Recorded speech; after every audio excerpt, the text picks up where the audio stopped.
Decode presented by KEI Wires and Cables. विकसित भारत का विकसित wire. Co-presented by Muthoot Finance.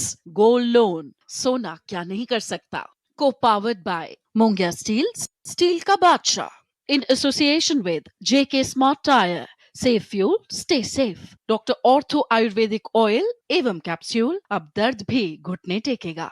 मुल्तानी पश्मीना, अपने हक का खाओ, सब कुछ बचाओ. PIMR Indore joins India's elite universities, bringing global top 20 standards.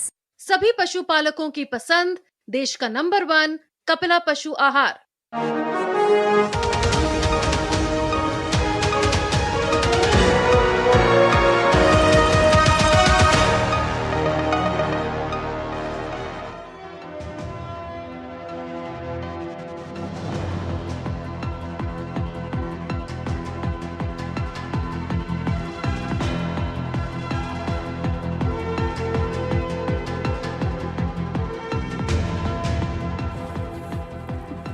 नमस्कार, मैं हूं सुधीर चौधरी और डिकोड में आपका स्वागत है। तो आइए आज की खबरों को आपके लिए डिकोड करते हैं। आज की सबसे बड़ी खबर यह है कि 55 वर्ष के शुभेंदु अधिकारी पश्चिम बंगाल में बीजेपी के पहले मुख्यमंत्री बनेंगे। आजादी के बाद पहली बार पश्चिम बंगाल में भी अब डबल इंजन की सरकार होगी, जहां अब केंद्र और पश्चिम बंगाल दोनों जगहों पर बीजेपी की सरकारें होंगी। आज से पश्चिम बंगाल के अच्छे दिनों और ममता बनर्जी के बुरे दिनों की शुरुआत हो चुकी है। अब बीजेपी की ये नई सरकार ममता बनर्जी की जांच के लिए एक आयोग बनाएगी। पिछले 15 वर्षों से बंगाल के हिंदू अल्पसंख्यकों की तरह और मुसलमान बहुसंख्यकों की तरह राज करते रहे। वहां हिंदुओं का दम घुट रहा था और अब पहली बार वहां पर एक ऐसी सरकार बन रही है जहां हिंदू भी सुरक्षित महसूस कर रहे हैं और उन्हें भी बराबरी का दर्जा मिलेगा। यानी जो हिंदू हैं वो इतने वर्षों से अल्पसंख्यकों की तरह रह रहे थे और जो वहां पर असली अल्पसंख्यक हैं वो बहुसंख्यकों की तरह रह रहे थे, लेकिन अब ये बदलाव बंगाल में आने वाला है। इसके बाद आपको बताएंगे कि तमिलनाडु में भी 51 वर्ष के जोसेफ विजय चंद्रशेखर कल मुख्यमंत्री पद की शपथ ले सकते हैं। आज उन्हें कांग्रेस के साथ साथ लेफ्ट और VCK नाम की पार्टी का समर्थन मिल गया। अगर विजय मुख्यमंत्री बनते हैं तो तमिलनाडु में भी पहली बार कोई ईसाई मुख्यमंत्री होगा।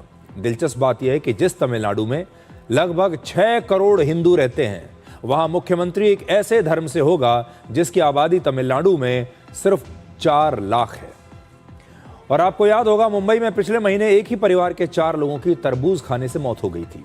अब जब जांच की गई तो पता चला कि उस तरबूज में चूहा मारने वाली एक दवा मिली हुई थी। ये क्या मिस्ट्री है, आज आपको बताएंगे। लेकिन आज की सबसे बड़ी खबर यह है कि 55 वर्ष के शुभेंदु अधिकारी पश्चिम बंगाल में बीजेपी के पहले मुख्यमंत्री बनेंगे। आज कोलकाता में बीजेपी के विधायक दल की बैठक में शुभेंदु अधिकारी को नेता चुन लिया गया, विधायक दल का नेता चुन लिया गया और इस बैठक के बाद खुद गृह मंत्री अमित शाह ने शुभेंदु अधिकारी के नाम का ऐलान किया और उन्हें बधाई दी। केंद्रीय पर्यवेक्षक के रूप में मैं श्री शुभेंदु अधिकारी जी को पश्चिम बंगाल विधानमंडल दल के नेता के रूप में निर्वाचित घोषित करता हूं।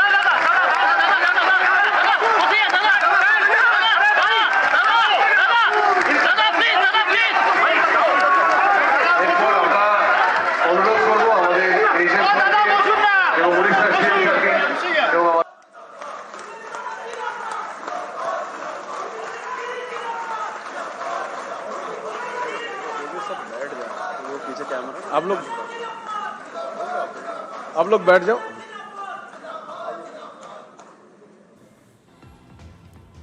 और जैसे ही शुभेंदु अधिकारी को बीजेपी विधायक दल का नेता चुना गया और जब वो अपना भाषण देने पहुंचे तो उन्होंने वहां मौजूद सभी लोगों से खड़े होकर मोदी जिंदाबाद के नारे लगाने के लिए कहा और फिर पूरा हॉल मोदी जिंदाबाद के नारे से गूंज उठा। नरेंद्र मोदी जिंदाबाद, मोदी जी जिंदाबाद, मोदी जी जिंदाबाद, मोदी जी जिंदाबाद, मोदी जी जिंदाबाद, मोदी जी जिंदाबाद, मोदी जी जिंदाबाद, मोदी जी जिंदाबाद। आज़ादी के बाद पहली बार पश्चिम बंगाल में बीजेपी की सरकार बनेगी और पहली बार ऐसा होगा जब केंद्र और पश्चिम बंगाल दोनों जगहों पर बीजेपी की ही सरकार होगी। यानी पश्चिम बंगाल में भी अब डबल इंजन की सरकार बनने वाली है। और अब से थोड़ी देर पहले शुभेंदु अधिकारी पश्चिम बंगाल के राज्यपाल RN रवि से मिले और उन्हें विधायकों का समर्थन पत्र सौंपकर सरकार बनाने का दावा उन्होंने पेश कर दिया। ये तस्वीरें, लेटेस्ट तस्वीरें इस समय आप देख रहे हैं और अब ये सिर्फ एक औपचारिकता है। शुभेंदु अधिकारी पूरी लिस्ट लेकर विधायकों की पश्चिम बंगाल के गवर्नर से मिले, जो कि एक औपचारिकता होती है, और अब उन्हें कल मुख्यमंत्री पद की शपथ दिलाई जाएगी। अब आपको यह बताते हैं कि 55 वर्ष के शुभेंदु अधिकारी को ही पश्चिम बंगाल का अगला मुख्यमंत्री क्यों चुना गया। कौन है शुभेंदु अधिकारी, उनमें क्या खास है। इस पद के लिए शुभेंदु अधिकारी से बेहतर और कोई नेता हो ही नहीं सकता था, क्योंकि उन्होंने इस बार ममता बनर्जी को भवानीपुर से हराया और 2021 में ममता बनर्जी को नंदीग्राम से हराया। वो ममता बनर्जी के विरोध का पश्चिम बंगाल में सबसे बड़ा चेहरा है। लंबे समय तक टीएमसी में रहने की वजह से टीएमसी के नेटवर्क की उन्हें बहुत अच्छी समझ है और बंगाल की राजनीति को भी वो बहुत अच्छी तरह से समझते हैं। एक जमाने में शुभेंदु अधिकारी ममता बनर्जी के बहुत भरोसेमंद और करीबी सहयोगी हुआ करते थे। नंदीग्राम में जिस आंदोलन से ममता बनर्जी की पहचान बनी, उस आंदोलन को जमीन पर खड़ा करने में शुभेंदु अधिकारी की बहुत बड़ी भूमिका थी और इसीलिए शुभेंदु को नंदीग्राम का नायक भी कहा जाता है। शुभेंदु अधिकारी 2 बार टीएमसी के सांसद रह चुके हैं, लेकिन धीरे धीरे टीएमसी में परिवारवाद और भ्रष्टाचार बढ़ता चला गया। ममता बनर्जी के भतीजे अभिषेक बनर्जी पार्टी के मामलों में दखल देने लगे और इसी से परेशान होकर शुभेंदु अधिकारी टीएमसी को छोड़कर बीजेपी में शामिल हो गए। वैसे शुभेंदु अधिकारी ने अपनी राजनीति की शुरुआत वर्ष 1995 में कांग्रेस पार्टी से की थी। बाद में वो टीएमसी में शामिल हुए और लगभग 30 वर्षों से वो सक्रिय राजनीति में है। बहुत पुराना लंबा अनुभव है उन्हें राजनीति का और वो एक राजनीतिक परिवार से ही आते हैं। शुभेंदु अधिकारी का जन्म वर्ष 1970 में पश्चिम बंगाल के पूर्व मेदिनीपुर जिले के करकुली गांव में हुआ था और उन्होंने MA तक पढ़ाई की है। राजनीति शुभेंदु अधिकारी को विरासत में मिली है। उनके पिता शिशिर अधिकारी पश्चिम बंगाल से ही 3 बार सांसद रह चुके हैं और वो डॉक्टर मनमोहन सिंह की सरकार में राज्य मंत्री भी थे। शुभेंदु अधिकारी अविवाहित हैं और वो अक्सर कहते हैं कि उन्होंने अपना पूरा जीवन देश की सेवा में समर्पित कर दिया है। वैसे दिलचस्प बात यह है कि पश्चिम बंगाल की इससे पहले मुख्यमंत्री जो थी ममता बनर्जी, वो भी अविवाहित थी। यानी पश्चिम बंगाल को लगातार दूसरी बार एक ऐसा मुख्यमंत्री मिल रहा है जो अविवाहित है। कल से देश में बीजेपी में 3 ऐसे मुख्यमंत्री हो जाएंगे जो दूसरी पार्टियों से बीजेपी में आए हैं। शुभेंदु अधिकारी जो टीएमसी से बीजेपी में आए हैं, बिहार के मुख्यमंत्री सम्राट चौधरी और असम के मुख्यमंत्री हिमंता बिस्वा शर्मा। शुभेंदु अधिकारी और हिमंता बिस्वा शर्मा ऐसे नेता हैं जिन्होंने इस बार अपने अपने राज्यों में बीजेपी की जीत में एक बहुत बड़ी भूमिका निभाई है। और ये तस्वीरें पश्चिम बंगाल के पूर्वी मिदनापुर की हैं, जहां शुभेंदु अधिकारी का घर है और आज वहां के लोगों ने एक दूसरे को गुलाल लगाकर इस जीत का जश्न मनाया है। तस्वीरें आप देखिए।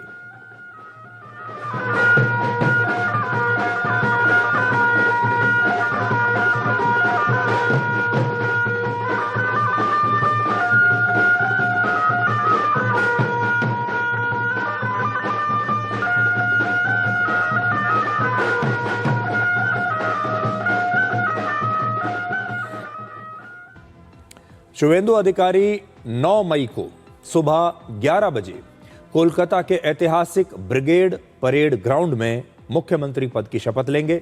तस्वीरें आप देखिए कैसे वहां पर तैयारियां चल रही हैं इस समारोह की, और जबरदस्त बहुत बड़ा विशाल समारोह यहां पर होने वाला है। ये तस्वीरें अपने आप में बता रही हैं कि कितनी जबरदस्त तैयारियां चल रही हैं वहां। और आपको इसी समारोह का इन्विटेशन कार्ड भी दिखाते हैं। जो इन्विटेशन कार्ड दिया गया है लोगों को, ये वो इन्विटेशन कार्ड है जो इस शपथ ग्रहण समारोह में शामिल होने के लिए लोगों को दिया गया है। ये जो परेड ग्राउंड है जिसकी तस्वीरें अभी आपने देखी, ये लगभग 900 एकड़ का है और इसे 30 अलग अलग सेक्टर्स में बांटा गया है और चप्पे चप्पे को सीसीटीवी कैमरों से कवर किया गया है और लगभग 4000 पुलिसकर्मी यहां पर तैनात होंगे। यानी सुरक्षा का बहुत भारी बंदोबस्त होगा। खास तौर पर चुनावों के बाद जिस तरह की हिंसा पश्चिम बंगाल में हो रही है, जिस तरह का माहौल वहां पर है, इस समारोह में कुछ अतिरिक्त सुरक्षा की जरूरत पड़ेगी। और कल के इस कार्यक्रम में प्रधानमंत्री मोदी और अमित शाह के साथ साथ 21 राज्यों के मुख्यमंत्री भी शामिल होंगे। इस समय देश के 17 राज्यों में बीजेपी के मुख्यमंत्री हैं और 21 राज्यों में मिलाकर एनडीए की सरकारें हैं। और पश्चिम बंगाल में शपथ ग्रहण के बाद ऐसे राज्यों की जो संख्या है वो 22 हो जाएगी जहां पर बीजेपी या फिर उसके सहयोगियों की सरकार है। शपथ ग्रहण समारोह के बाद पश्चिम बंगाल के अलग अलग शहरों में बीजेपी के कार्यकर्ता लड्डू बांटने की तैयारी कर रहे हैं। यानी पूरे राज्य में जश्न मनाया जाएगा। वो लड्डू आप देख रहे हैं जो अभी से जिनकी पैकिंग शुरू हो गई है कल के लिए। हमारे देश में जब कोई शुभ कार्य होता है तो उसके जश्न की शुरुआत लड्डुओं से की जाती है, लड्डू बांटे जाते हैं। अब आप पश्चिम बंगाल में बदलाव की एक और तस्वीर देखिए। आज हावड़ा में पश्चिम बंगाल के स्टेट सेक्रेटेरिएट नबन्ना में पिछली सरकार के मंत्रियों की नेम प्लेट्स कैसे हटाई जा रही हैं। यह समय का चक्र है, इंसान को कभी पता नहीं चलता। बड़े बड़े नेताओं को ऐसा लगता है कि एक बार वो सरकार में आ गए तो अब हमेशा यहीं बने रहेंगे। मंत्रियों को भी ऐसा लगता है कि एक बार उनके कमरे के बाहर उनकी नेम प्लेट लग गई तो सदा लगी रहेगी। असल में जीवन में सभी को ऐसा ही लगता है, लेकिन समय कैसे बदलता है, कैसे नेम प्लेट बदल जाती है, कैसे दिन बदल जाते हैं, कैसे युग बदल जाते हैं, ये देखने वाली बात है यहाँ। और शपथ ग्रहण के बाद बीजेपी के नए मंत्रियों के नाम का ऐलान हो सकता है कल ही, और फिर इन नए मंत्रियों की नेम प्लेट इन कमरों के बाहर लगाई जाएगी। और यह है बदलाव। आज पहले ही दिन अमित शाह और शुवेंदु अधिकारी ने यह बता दिया है कि अब ममता बनर्जी खुद भी जांच के घेरे में आ जाएंगी और बीजेपी की नई सरकार पश्चिम बंगाल में अपराध और भ्रष्टाचार को पूरी तरह से खत्म करेगी। अब संदेश खाली में महिलाओं पर अत्याचार करने वाले आरोपियों को सजा दिलाने के लिए एक अलग जांच आयोग बनेगा। अब ममता बनर्जी को इसके लिए तैयार हो जाना चाहिए, क्योंकि अब चुनाव खत्म हो चुका है और बंगाल में अब एक नया चैप्टर शुरू हो रहा है और इस चैप्टर का नाम है जांच। और इस जांच के घेरे में ममता बनर्जी भी आएंगी, अभिषेक बनर्जी भी आएंगे और उनके आसपास जितने भी लोग थे जिन्होंने घोटाले किए हैं, भ्रष्टाचार किया है, बड़े बड़े विवादास्पद फैसले उन्होंने लिए हैं, उन सब के नाम इस जांच के घेरे में अब आने वाले हैं। बंगाल की जनता को विश्वास दिलाना चाहता हूं, भाजपा के शासन में न एडमिनिस्ट्रेशन का राजनीतिकरण होगा, न राजनीति का अपराधीकरण होगा। ये हमारा बंगाल की जनता को वादा है। गुंडागर्दी, हिंसा, सिंडिकेट, भ्रष्टाचार, कट मनी, ये जो त्रास था बंगाल की जनता पर, हमारे नए मुख्यमंत्री के चार्ज लेते ही कुछ ही महीनों में ये सारा समाप्त हो जाएगा। সন্দেশখালী থেকে আরজিকর হয়ে যত মা বোনেদের উপরে কন্যাদের উপর অত্যাচার হয়েছে তার কমিশন বসবে এবং যারা অভিযুক্ত তাদের বিরুদ্ধে ব্যবস্থা নেওয়া হবে। মাননীয় অমিত শাহজি চার্জশিট প্রকাশের দিন ঘোষণা করেছিলেন, তাদের বিরুদ্ধে রিটার্ড জাজকে দিয়ে কমিশন বসানো হবে এবং উপযুক্তভাবে আপনাদের সরকারি অর্থ যারা নয় ছয় করেছেন তাদের বিরুদ্ধেও আমরা ব্যবস্থা নেব। अब आप पश्चिम बंगाल में बदलाव की एक और तस्वीर देखिए। पिछले 15 वर्षों में पश्चिम बंगाल की सरकार ने मुस्लिम तुष्टीकरण की राजनीति की है। इससे पहले वर्ष 2017 और 18 में जब जब दुर्गा पूजा और मुहर्रम एक ही दिन पड़ते थे तब ममता बनर्जी की सरकार हमेशा मुहर्रम को तवज्जो देती थी। पश्चिम बंगाल में 70% हिंदू और 27% मुसलमान हैं। वर्ष 2011 की जनगणना के मुताबिक वहां लगभग 6.5 करोड़ हिंदू रहते हैं और 2.5 करोड़ मुसलमान रहते हैं। फिर भी पिछले 15 वर्षों से वहां के हिंदू एक अल्पसंख्यक की तरह रह रहे हैं और वहां के मुसलमान बहुसंख्यक की तरह पश्चिम बंगाल में राज करते चले आ रहे हैं। वहां पर हिंदुओं का दम घुट रहा था और बीजेपी ने हिंदुओं की इसी दबी हुई और कुंठित भावना को व्यक्त करने का एक मौका दिया। आप याद कीजिए 2014 में क्या हुआ था जब मोदी सरकार आई थी। उस समय भी भारत का जो बहुसंख्यक समाज है यानी हिंदू, उनकी आवाज को दबा दिया गया था। न जाने कितने दशकों से उनकी आवाज दबी हुई थी और जब मोदी सरकार आई तो पहली बार बीजेपी ने इस आवाज को बाहर निकलने का मौका दिया। पश्चिम बंगाल में भी बिल्कुल यही हुआ है। 15 साल से वहां के जो हिंदू हैं, चाहे वो हिंदू व्यापारी हो, चाहे वहां का मारवाड़ी समाज हो, हिंदू समाज के जितने भी लोग हैं, वो ना तो अपने त्योहार ठीक से मना सकते थे, ना मंदिरों में जा सकते थे, ना ही उन्हें बराबरी का दर्जा दिया जाता था। वो घुट घुट कर जी रहे थे और ये उसी घुटन का नतीजा है कि इस बार पश्चिम बंगाल के लोगों ने ममता बनर्जी की सरकार को बुरी तरीके से उखाड़ कर फेंक दिया। जो बीजेपी ये सोचती थी कि 150 सीटें भी आ जाएं तो बहुत है, उस बीजेपी को 200 के पार पहुंचा दिया। ये पश्चिम बंगाल की जो हिंदू जनसंख्या है, ये उसकी कुंठा थी, ये उसका क्रोध था और ये उसकी भावनाएं थी। इस चुनाव के बाद पश्चिम बंगाल में भी सनातन की जबरदस्त वापसी हुई है और आज अमित शाह जब कोलकाता पहुंचे तो उन्होंने सबसे पहले प्रसिद्ध दक्षिणेश्वर काली मंदिर में जाकर पूजा की।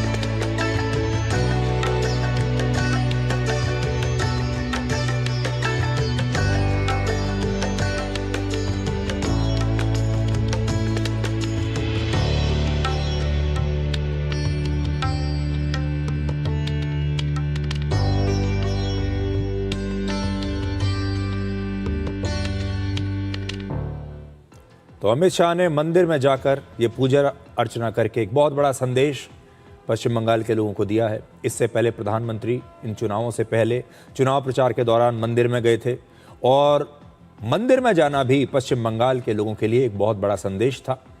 अब पश्चिम बंगाल मुक्त हो चुका है, आज़ाद हो चुका है, स्वतंत्र हो चुका है। अब पश्चिम बंगाल के जो हिंदू हैं वो खुलकर मंदिरों में जा सकते हैं, खुलकर सड़कों पर जय श्री राम के नारे लगा सकते हैं, खुलकर अपने त्योहार मना सकते हैं, खुलकर सड़कों पर अपने जुलूस निकाल सकते हैं। धार्मिक जुलूसों पर अब पाबंदी नहीं लगेगी।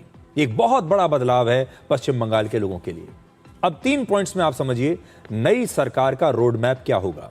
पहला, बीजेपी के लिए सबसे बड़ा मुद्दा पश्चिम बंगाल का कानून व्यवस्था यानी लॉ एंड ऑर्डर होगा। वहां की जनता अब हिंसा मुक्त शासन चाहती है। दूसरा, पश्चिम बंगाल में घुसपैठ एक बहुत बड़ी समस्या है और घुसपैठियों को हटाना इस नई सरकार की सबसे बड़ी चुनौती होगी, जिस पर जल्दी काम किया जाएगा। तीसरा, पिछले 15 वर्षों में विकास के कई मोर्चों पर पश्चिम बंगाल बहुत पिछड़ गया था। विकास का कोई काम नहीं हो रहा था।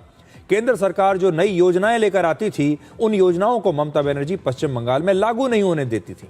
अब नई सरकार को दोबारा से पश्चिम बंगाल में निवेश, उद्योग, इंफ्रास्ट्रक्चर और रोजगार पर फोकस करना होगा।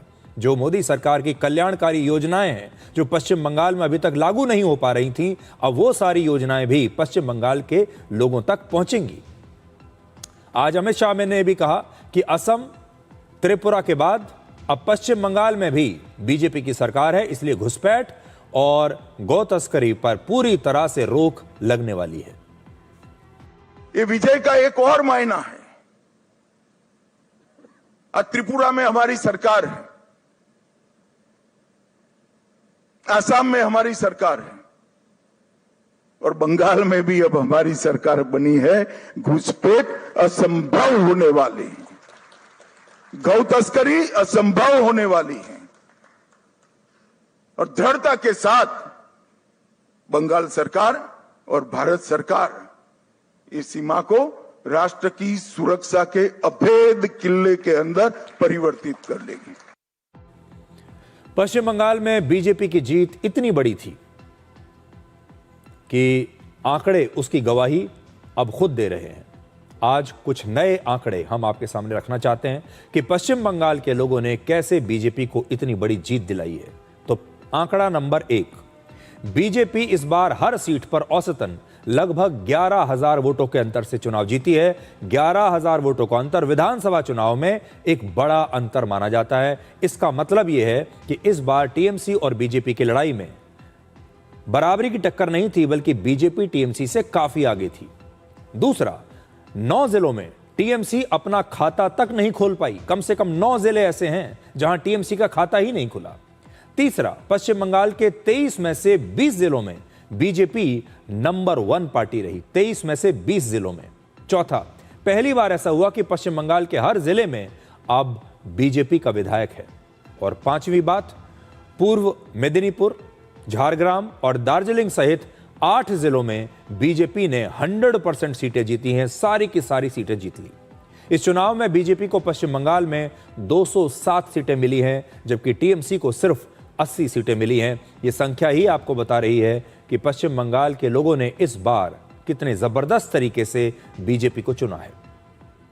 और कल प्रधानमंत्री मोदी भी पश्चिम बंगाल में बीजेपी की सरकार के शपथ ग्रहण समारोह में शामिल होंगे। लेकिन इसकी भविष्यवाणी उन्होंने 27 अप्रैल को चुनाव प्रचार के दौरान ही कर दी थी। इसलिए आज उनका यह पुराना बयान आपको जरूर सुनना चाहिए। बहुत सारे लोगों ने तब इसका मजाक उड़ाया था और कहा था कि बीजेपी तो पश्चिम बंगाल में जीत ही नहीं सकती। चुनाव प्रचार में तो ऐसे ही नेता बड़े बड़े वादे कर देते हैं। प्रधानमंत्री ने ऐसे ही कह दिया होगा।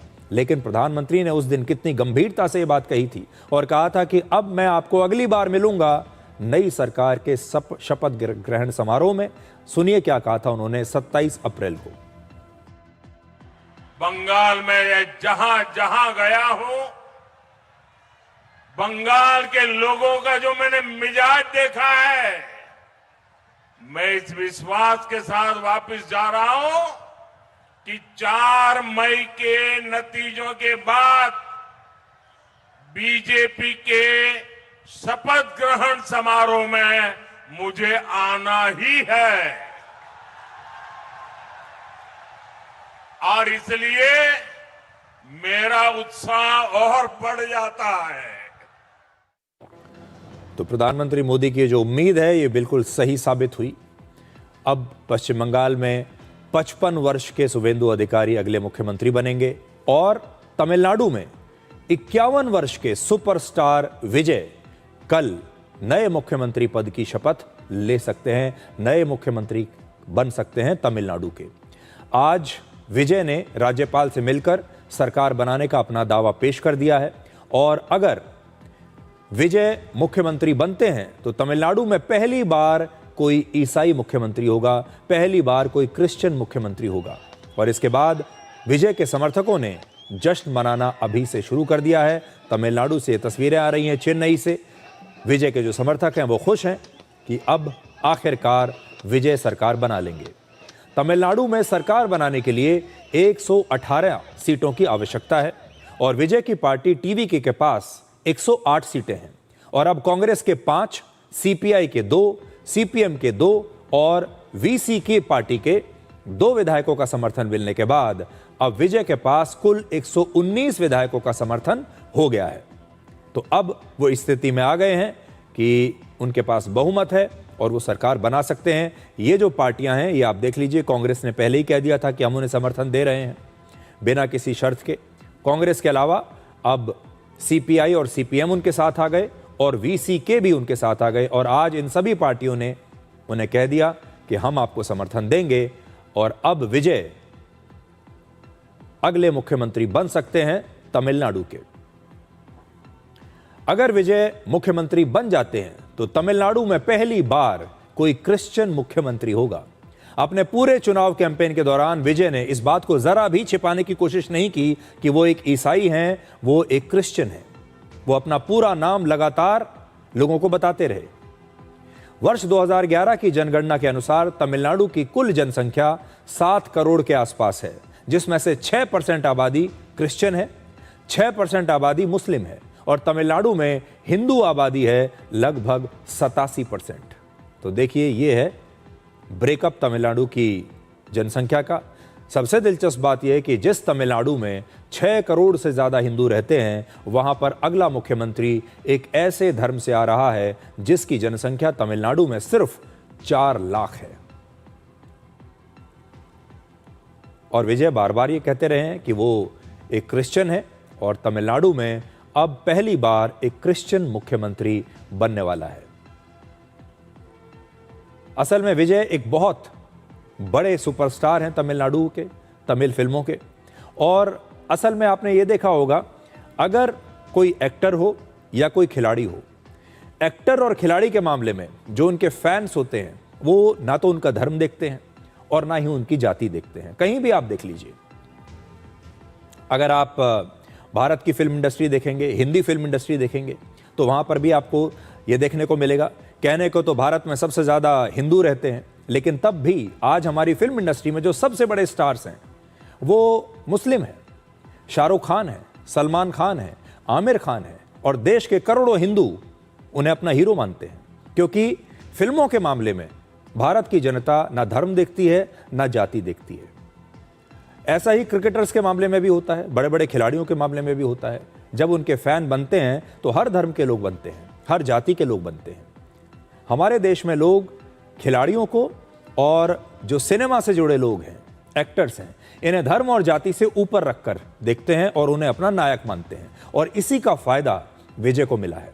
विजय अगर आमतौर पर परंपरागत तरीके से राजनीति में आए होते और कहते कि मैं एक क्रिश्चियन हूं, तो शायद उन्हें यह समर्थन नहीं मिलता। लेकिन क्योंकि वो एक सुपरस्टार है, क्योंकि वो एक बहुत लोकप्रिय नायक हैं, इसलिए तमिलनाडु की जनता ने इस बार उन्हें चुना है। और मैंने कल भी आपको ये बात बताई थी कि तमिलनाडु की जनता ने इस बार एक बहुत बड़ा प्रयोग किया है। और ये प्रयोग भारत में जो पारंपरिक राजनीति करने वाले नेता हैं उनके लिए एक चेतावनी की तरह है। नेपाल में जो हुआ, नेपाल की जनता ने एक युवा रैपर को अपना प्रधानमंत्री बना लिया। तमिलनाडु की जनता ने भी बड़े बड़े अनुभवी नेताओं को छोड़कर विजय को अपना मुख्यमंत्री बना लिया। ये पुराने जमाने की नेतागिरी करने वाले नेताओं के लिए एक चुनौती है, एक चेतावनी है। तमिलनाडु में विजय को समर्थन देने की वजह से अब कांग्रेस और डीएमके के रिश्ते भी बिगड़ गए हैं और अब उनका ये झगड़ा सार्वजनिक हो चुका है, सड़कों पर आ गया है। तमिलनाडु में कांग्रेस और डीएमके के समर्थकों के बीच खुलेआम सड़क पर मारपीट हुई है। ये देखिए आप।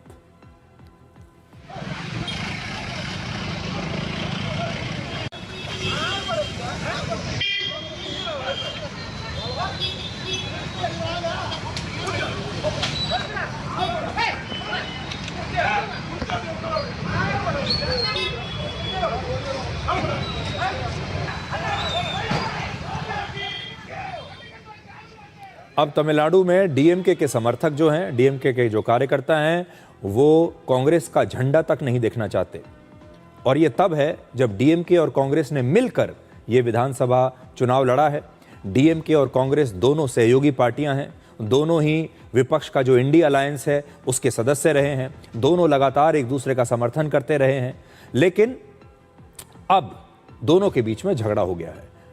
और झगड़ा इसलिए हुआ क्योंकि डीएमके से बिना पूछे ही कांग्रेस ने विजय को अपना समर्थन दे दिया।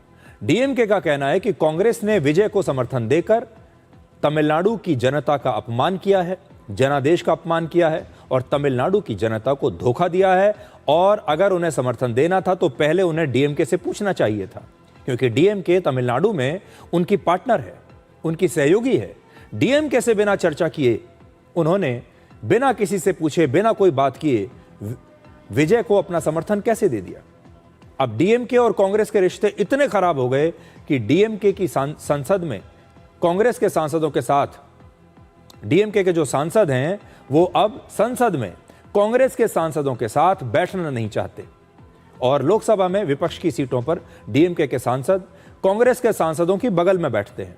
लोकसभा में डीएमके के 22 सांसद हैं और कांग्रेस के 98 सांसद हैं। अब डीएमके ने मांग की है कि उनके सांसदों की जो सीटें हैं लोकसभा में उन्हें बदल दिया जाए।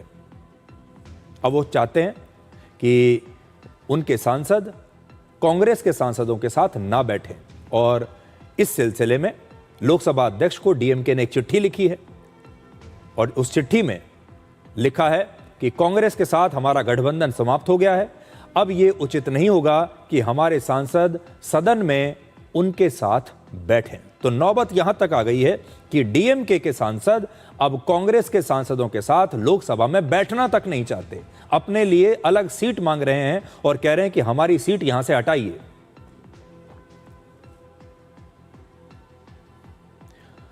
तो असल में अगर आप देखें, पश्चिम बंगाल का चुनाव और तमिलनाडु का चुनाव, इन दोनों चुनावों ने कांग्रेस से उनके दो बड़े पुराने पार्टनर छीन लिए हैं, उनके दो पुराने सहयोगी छीन लिए हैं और दोनों ही जगह उनके रिश्ते खराब हो गए हैं। आपको याद होगा, पश्चिम बंगाल में चुनाव के दौरान राहुल गांधी ने ममता बनर्जी की काफ़ी आलोचना की थी, ममता बनर्जी की नीतियों की आलोचना की थी और उसी समय उन्होंने कह दिया था कि ममता बनर्जी के साथ ऐसा लग रहा था कि उनके रिश्ते ठीक नहीं हैं। तो इस समय स्थिति यह है कि राहुल गांधी के बयानों की वजह से ममता बनर्जी कांग्रेस से नाराज हैं, टीएमसी कांग्रेस से नाराज है और उन्हें लगता है कि इस चुनाव में कांग्रेस ने उनका साथ नहीं दिया। और राहुल गांधी ने तो यह भी आरोप लगा दिया था कि ममता बनर्जी की नीतियों की वजह से ही बीजेपी पश्चिम बंगाल में इतनी मजबूत हुई है। और तमिलनाडु में भी कांग्रेस ने अपने इतने पुराने सहयोगी दल डीएमके को अब खो दिया है। दो बड़े राज्यों में कांग्रेस ने अपने सीनियर पार्टनर्स को खो दिया। यह तो राजनीति की बात थी। अब एक ऐसी खबर आपको हम दिखाना चाहते हैं जो कि आपसे जुड़ी हुई है, इसलिए इस खबर को आप ध्यान से देखिएगा। आपको याद होगा कि मुंबई में कुछ समय पहले एक ही परिवार के 4 लोगों की तरबूज खाने की वजह से मौत हो गई थी और तब देश भर में लोग बड़े हैरान हो रहे थे कि तरबूज खाने से आखिर किसी की मौत कैसे हो सकती है। यह एक रहस्य बना हुआ था। अब उस तरबूज की जांच की गई और जांच में यह पता चला है कि इस तरबूज में जहर था। पुलिस का कहना है कि जिस तरबूज को खाकर इन 4 लोगों की मौत हुई, जो कि एक ही परिवार के थे, उस तरबूज में चूहा मारने वाली दवा मिली हुई थी। एफएसएल की रिपोर्ट के मुताबिक इस तरबूज और मरने वालों के शरीर में एक खास केमिकल पाया गया जिसका नाम है जिंक फॉस्फाइड और इस केमिकल का इस्तेमाल चूहे मारने की दवा में किया जाता है।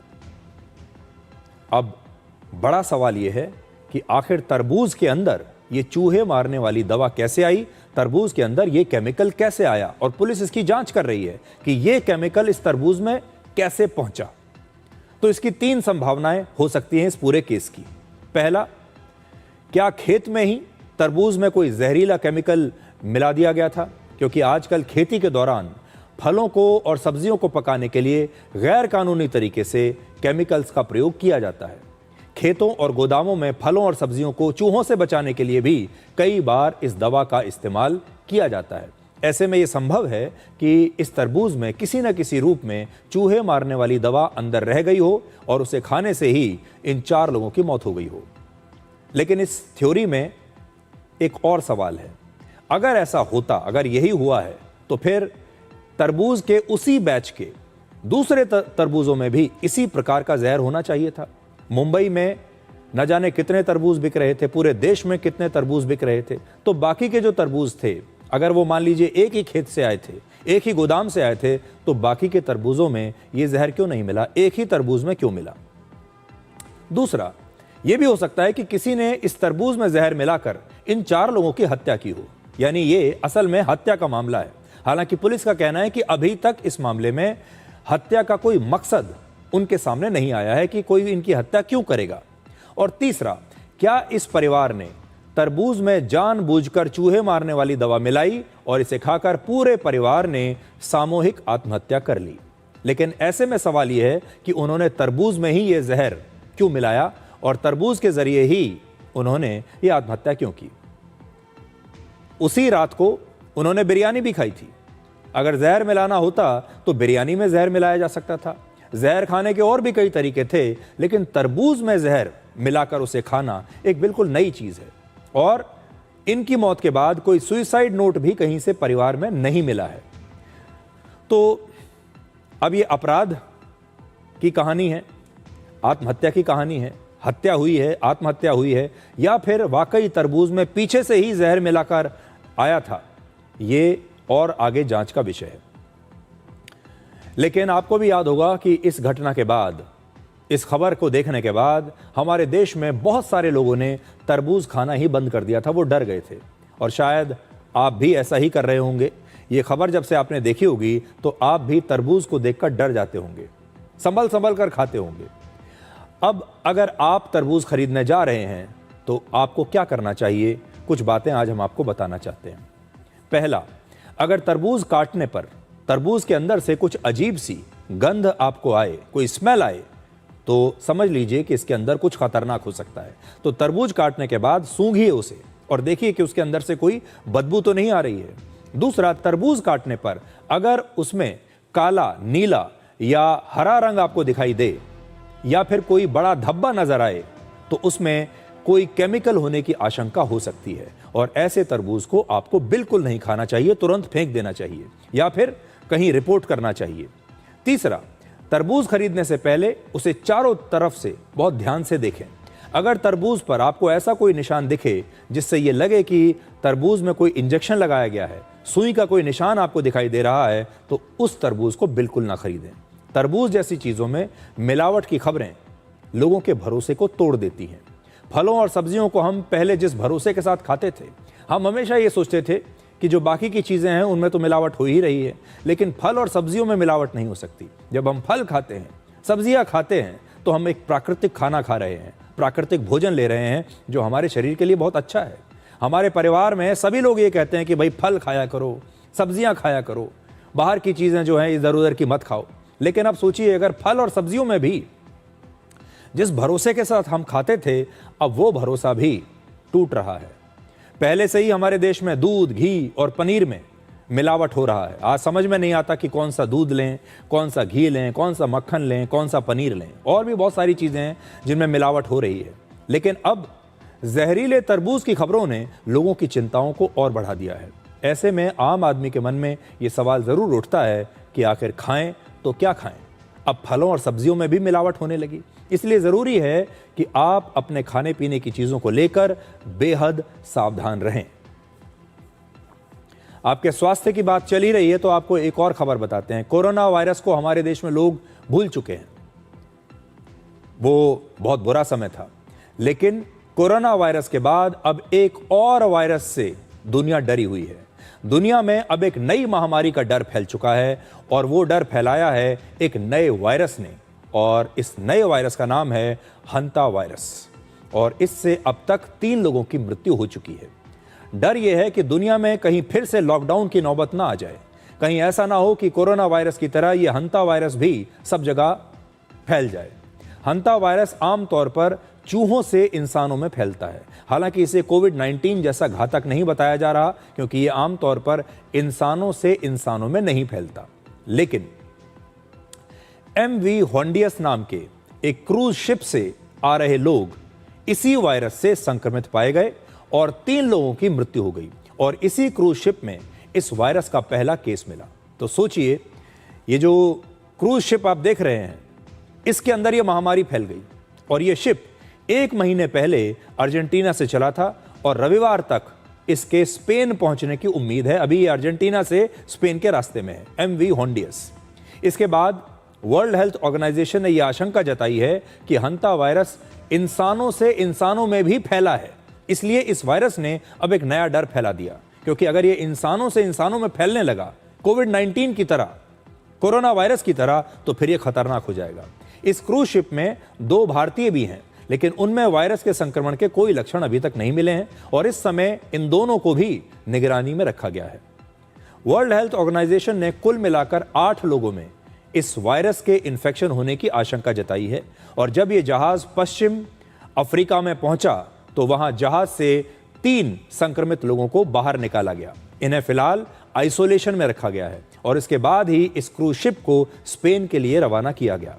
इस शिप पर अब भी 23 अलग अलग देशों के लगभग 150 लोग मौजूद हैं, और चिंता की बात यह है कि इस जहाज से लगभग 40 यात्री पश्चिम अफ्रीका में पहले ही उतर गए थे। तब इस वायरस के प्रकोप के बारे में, इस वायरस के फैलने के बारे में किसी को पता नहीं चला था, इसलिए उनकी जांच भी नहीं हुई।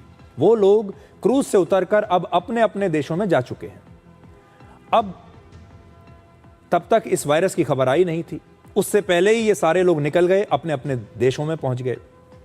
अब मान लीजिए इन 23 लोगों को भी ये इन्फेक्शन हुआ होगा तो ये अपने अपने देश में उस संक्रमण को फैला देंगे, और अगर इनमें से एक भी व्यक्ति संक्रमित हुआ होगा तो उससे हंता वायरस दूसरे देशों में फैल सकता है, ये डर है। और इसी को देखते हुए WHO ने 12 देशों को एक अलर्ट जारी किया है, एक चेतावनी दी है। जब भी कोई महामारी फैलती है तो इस प्रकार के जो शिप्स होते हैं, क्रूज होते हैं, उसमें इस प्रकार की बीमारियों के फैलने की आशंका सबसे ज़्यादा होती है, खतरा सबसे ज़्यादा होता है। हंता वायरस भी एक क्रूज शिप से ही फैला है।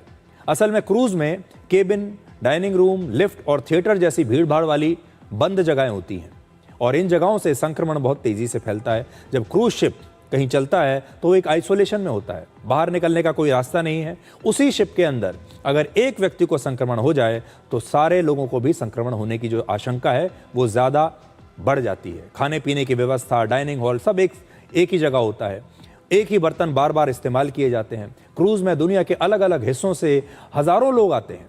क्रूज़ की एक और ख़ास बात यह है कि इसमें अलग अलग देशों के लोग आते हैं, और अगर ऐसे में किसी क्रूज़ में किसी को इन्फेक्शन हो जाए तो फिर वो एक साथ कई अलग अलग देशों में फैल सकता है।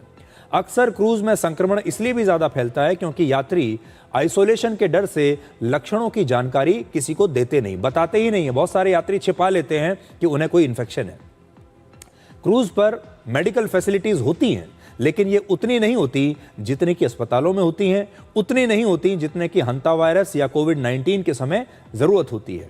जहाज़ का जो क्रू होता है उसके मेंबर्स भी उसी वातावरण में रहते हैं और काम करते रहते हैं। ऐसे में ये बीमारी तेज़ी से फैल सकती है, और क्रूज़ पर अगर संक्रमण फैल जाए तो फिर हफ्तों तक संक्रमित लोगों को निकालना बहुत मुश्किल हो जाता है।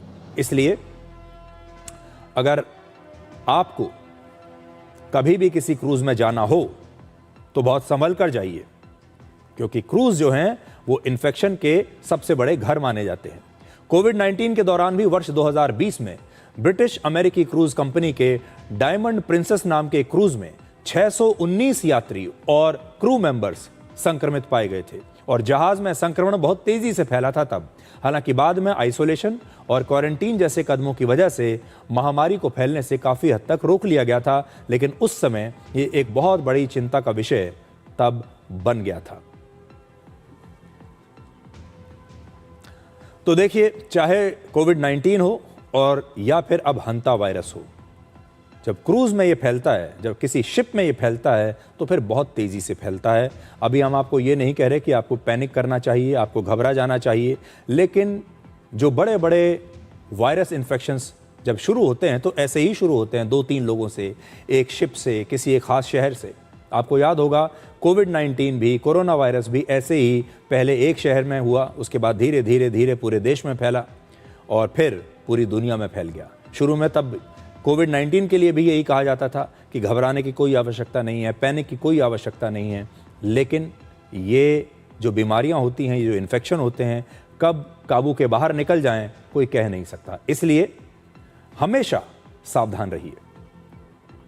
अब हम इस सवाल को डिकोड करेंगे कि क्या दुनिया की सबसे बड़ी सेना, चीन की पीपल्स लिबरेशन आर्मी, अंदर से कमज़ोर हो रही है। ये चर्चा इसलिए हो रही है क्योंकि चीन ने अपने 2 पूर्व रक्षा मंत्रियों को मौत की सज़ा सुनाई है, और इनमें से एक का नाम है वेई फेंघे और दूसरे का नाम है ली शांगफू। और इन दोनों को ही रिश्वत लेने और रिश्वत देने के आरोपों में चीन की एक सैन्य अदालत ने अलग अलग मामलों में फांसी की सज़ा सुनाई है। ये बहुत बड़ी बात है कि कोई देश अपने 2 पूर्व रक्षा मंत्रियों को फांसी की सज़ा सुना दे। हालांकि दोनों को हुई 2 साल की राहत भी दी गई है, लेकिन शर्त यह है कि अगर इन 2 वर्षों के दौरान इन्होंने कोई और अपराध नहीं किया और इनका कंडक्ट ठीक पाया गया तो इनकी मौत की सज़ा को उम्र कैद में बदला जा सकता है, लेकिन उम्र कैद तो तब भी मिलेगी। वेई फेंघे को रिश्वत लेने के अपराध में दोषी ठहराया गया, जबकि दूसरे पूर्व रक्षा मंत्री ली शांगफू को रिश्वत लेने और रिश्वत देने दोनों अपराधों में दोषी पाया गया है। दोनों से जीवन भर के लिए उनके राजनीतिक अधिकार छीन लिए गए हैं और इन दोनों की सारी निजी संपत्ति भी जब्त कर ली जाएगी। ये दोनों नेता चीन के राष्ट्रपति शी जिनपिंग की लीडरशिप में काम कर चुके हैं और रिश्वतखोरी के लिए दोषी पाए गए हैं। वेई फेंघे वर्ष 2018 से 2023 तक चीन के रक्षा मंत्री रहे और दिलचस्प बात यह है कि ये वही समय है जब गलवान और डोकलाम के दौरान भारत और चीन की सेना के बीच झड़प हुई थी। गलवान और डोकलाम में, यानी वेई फेंघे के रक्षा मंत्री रहने के दौरान भारत और चीन के बीच एक लंबा सीमा तनाव रहा है, सीमा पर लंबा तनाव रहा। जिस समय हम डोकलाम में ये जो तनाव हुआ था, गलवान में हुआ था, तब रक्षा मंत्री यही थे। वेई फेंघे के बाद ली शांगफू को उनकी जगह चीन का रक्षा मंत्री बनाया गया।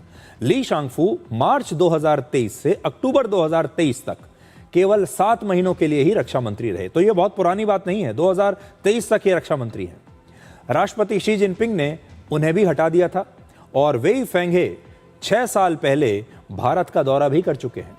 डोकलाम विवाद के बाद जब भारत और चीन के बीच पहली उच्च स्तरीय बैठक हुई थी, तब वेई फेंघे चीन के रक्षा मंत्री के तौर पर अगस्त 2018 में 4 दिन के आधिकारिक दौरे पर भारत आए थे। ये उस समय की तस्वीरें हैं, ये वही हैं जिनकी तस्वीरें आप देख रहे हैं। अब इसी रक्षा मंत्री को चीन ने सजाए मौत दी है, जिसका स्वागत 2018 में हमने किया था। 27 और 28 अप्रैल 2023 को दिल्ली में SCO के रक्षा मंत्रियों की बैठक में शामिल हुए थे और ये उनकी पहली भारत यात्रा थी। अब जो दूसरे पूर्व रक्षा मंत्री हैं उनको भी देख लीजिए, ये भी भारत आए थे। अब एक छोटा सा ब्रेक ले रहे हैं और ब्रेक के बाद आपको बताएंगे कि आखिर चीन में भ्रष्टाचार इतनी तेजी से क्यों बढ़ रहा है और क्यों इसमें बड़े बड़े लोग शामिल पाए जा रहे हैं।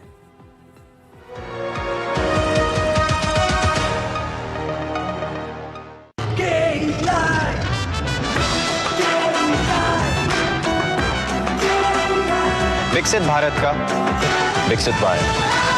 भारत की सबसे बड़ी gold loan NBFC Muthoot finance से गोल्ड लोन लीजिए और फिर देखिए सोना क्या नहीं कर सकता। कॉल कीजिए 1-800-313-1212। हिंदुस्तान मिले हिंदुस्तान से। जय हो देश हो विदेश हो जेके हो। देश का टायर JK टायर। टेबल के ऊपर से जब भी खाते हैं दबा के खाते हैं। ये भाई साहब सब पचा देते, पर दिक्कत तो उन्हें आती है जो टेबल के नीचे से खाते। मुल्तानी पश्मीना, अपने हक का खाओ, सब कुछ पचाओ। PIMR Indore joins India's elite universities, bringing global top 20 standards and a 32 years academic legacy. Learn to lead, high quality education in management, commerce and law. Bharat की सबसे बड़ी gold loan NBFC Muthoot finance से गोल्ड लोन लीजिए और फिर देखिए सोना क्या नहीं कर सकता। कॉल कीजिए 1-800-313-1212।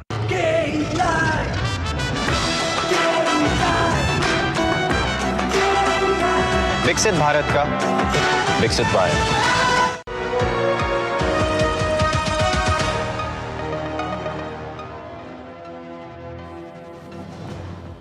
अभी तक बहुत सारे लोग यही समझते रहे हैं कि चीन में कम्युनिस्ट पार्टी की सरकार है, चीन में डिक्टेटरशिप है, तानाशाही है और इसकी वजह से वहां पर भ्रष्टाचार नहीं होता होगा।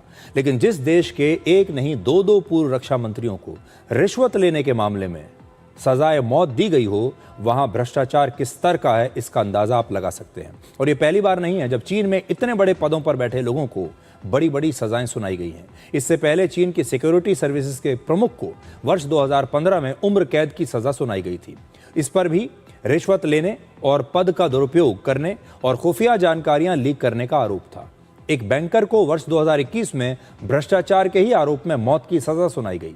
वर्ष 2025 में एक और बैंकर को $157 मिलियन की रिश्वत लेने के आरोप में मौत की सजा मिली और शी जिनपिंग की सरकार में मंत्री रहे गो जुंग वेन को हाल ही में डेथ विद रिप्राइव यानी शर्तों के साथ मौत की सजा सुनाई गई। उन पर भी $38 मिलियन की रिश्वत लेने का आरोप लगा। इन दो पूर्व रक्षा मंत्रियों को सजा के बाद नौबत यह आ गई है कि चीन के सेंट्रल मिलिट्री कमीशन में अब 7 में से केवल 2 सदस्य ही अपने पदों पर बचे हैं, जिनमें एक हैं राष्ट्रपति शी जिनपिंग।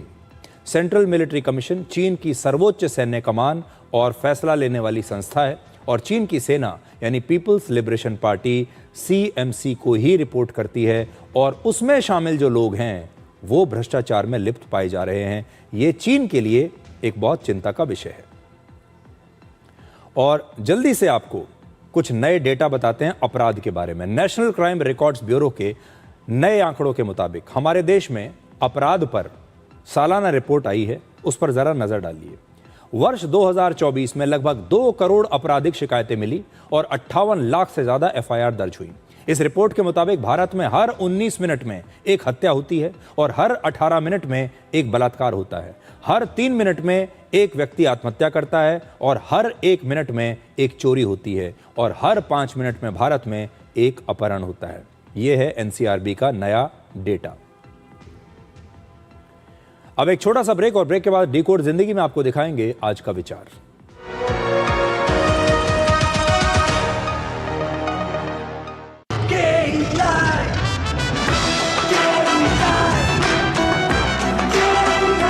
विकसित भारत का विकसित भारत।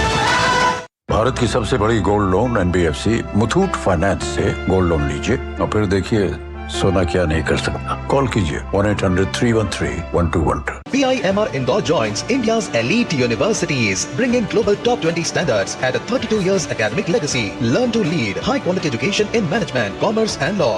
बिजली का बिल, किराना, स्कूल फीस सब हो गया। बन गया बजट? हाँ। 5,000 बच गए तो नई साड़ी ले ले ना, पिछले महीने तो ली थी। एक और नहीं, पहले बजट बनाओ, फिर छोटी छोटी बचत को बैंक में सेव करो और पैसों को बढ़ते देखो। बढ़ी गई। जाओ भाई। आरबीआई कहता है वित्तीय समझदारी समृद्ध नारी। इस देश की हर माँ, बच्चे, बूढ़े, जवान, खिलाड़ी, डॉक्टर, इंजीनियर, सबको गाय भैंस की दूध की शक्ति पर भरोसा है। पर जब इन पशुओं को कपिला पशु आहार मिलेगा तभी तो दूध सिर्फ ज्यादा ही नहीं, शक्ति से भरपूर भी होगा। कपिला पशु आहार, देश का नंबर 1 पशु आहार। गोल्डी मसाले के 100 ग्राम के स्पेशल पैक्स में फ्रेशनेस लॉक है। ऐसे गोल्डी मसाले जहां जाएं रिश्ते बनाएं।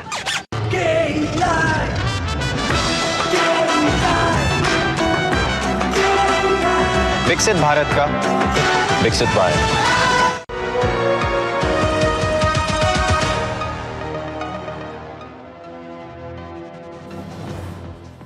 और अब आपको आखिर में डिकोड के आज के एपिसोड के कुल डिजिटल व्यूज दिखाते हैं जो इस समय आपकी स्क्रीन पर आ रहे हैं। देखिए 3.5 मिलियन यानी 35 लाख व्यूज आज के एपिसोड को मिले। और जैसा कि आप जानते हैं ये नंबर कॉट यानी क्रोम ओटीटी की लाइव ट्रैकिंग से हमें मिलता है जो रियल टाइम व्यूज को दर्शाता है।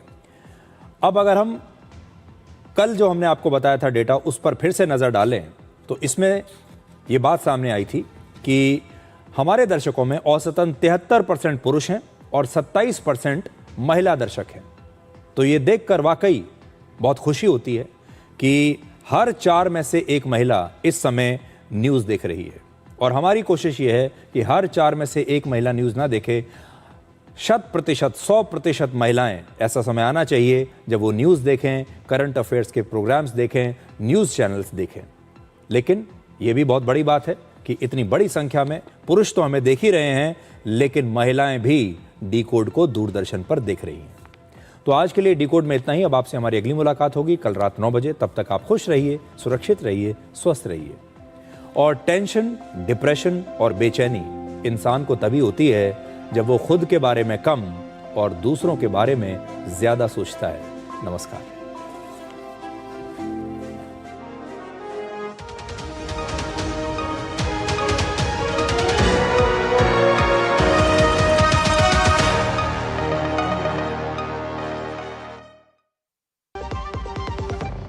चमकी चाट से क्या बना है? क्या बना है? आलू चाट या फ्रूट चाट, स्वाद बनाए चमकी चाट। स्वादिष्ट पकोड़े और बरसान, हर चमकी चाट है इसकी जान। चमकी चाट है इसकी जान, हर जुबान पे ये छाया। अब बताओ स्वाद आया? आया। असली स्वाद सिर्फ चमकी चाट। जब धरती चीर कर निकलता है लोहे का पत्थर और मिलता है मोंगिया के जोश से, फिर तपता है, पिघलता है और बनता है फौलाद। अब होता है सरिया सारी खूबियों के साथ।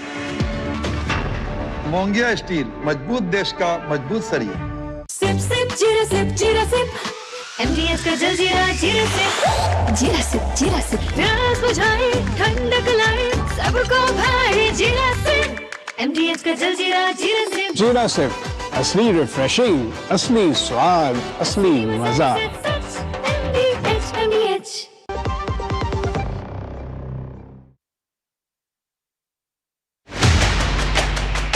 कौन कौन से संकेत हैं जो हियरिंग लॉस से जुड़े हुए हैं? आपको सुनने में दिक्कत हो रही है तो इसका मतलब कि आपको हियरिंग लॉस हो सकता है। हियरिंग लॉस के साथ में कई बार कानों में आवाजें आने लगती हैं। क्या ये भी लेयर वाइज है hearing loss? It doesn't happen कि एक दिन के अंदर हियरिंग लॉस हो गया।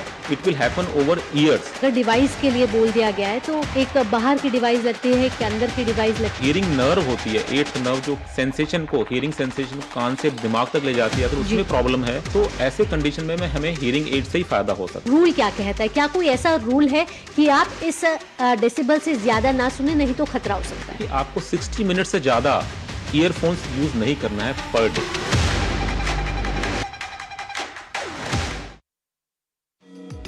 इंसान और वन्य जीवों के बीच अब टकराव नहीं, पनप रहा है प्रेम का रिश्ता।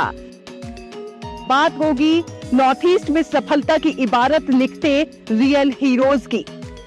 तो लेकर चलेंगे आपको कच्छ के फ्लैमिंगो सिटी में भी वो गुड न्यूज जिनका जिक्र प्रधानमंत्री नरेंद्र मोदी ने मन की बात कार्यक्रम की 133वीं कड़ी में किया। देखिए मेरे साथ गुड न्यूज जज्बा इंडिया का ये विशेष एपिसोड इस रविवार शाम 7:30 बजे सिर्फ डीडी न्यूज पर। जिंदगी एक गणित है और भविष्य एक कैलकुलेशन है। आपके चारों तरफ तैरती हुई खबरें एक मकड़जाल की तरह है। देखते तो हम बहुत कुछ हैं, लेकिन सच कितना जानते हैं? क्योंकि सच तालों में बंद है। इसी सच को हम आपके लिए डीकोड करेंगे।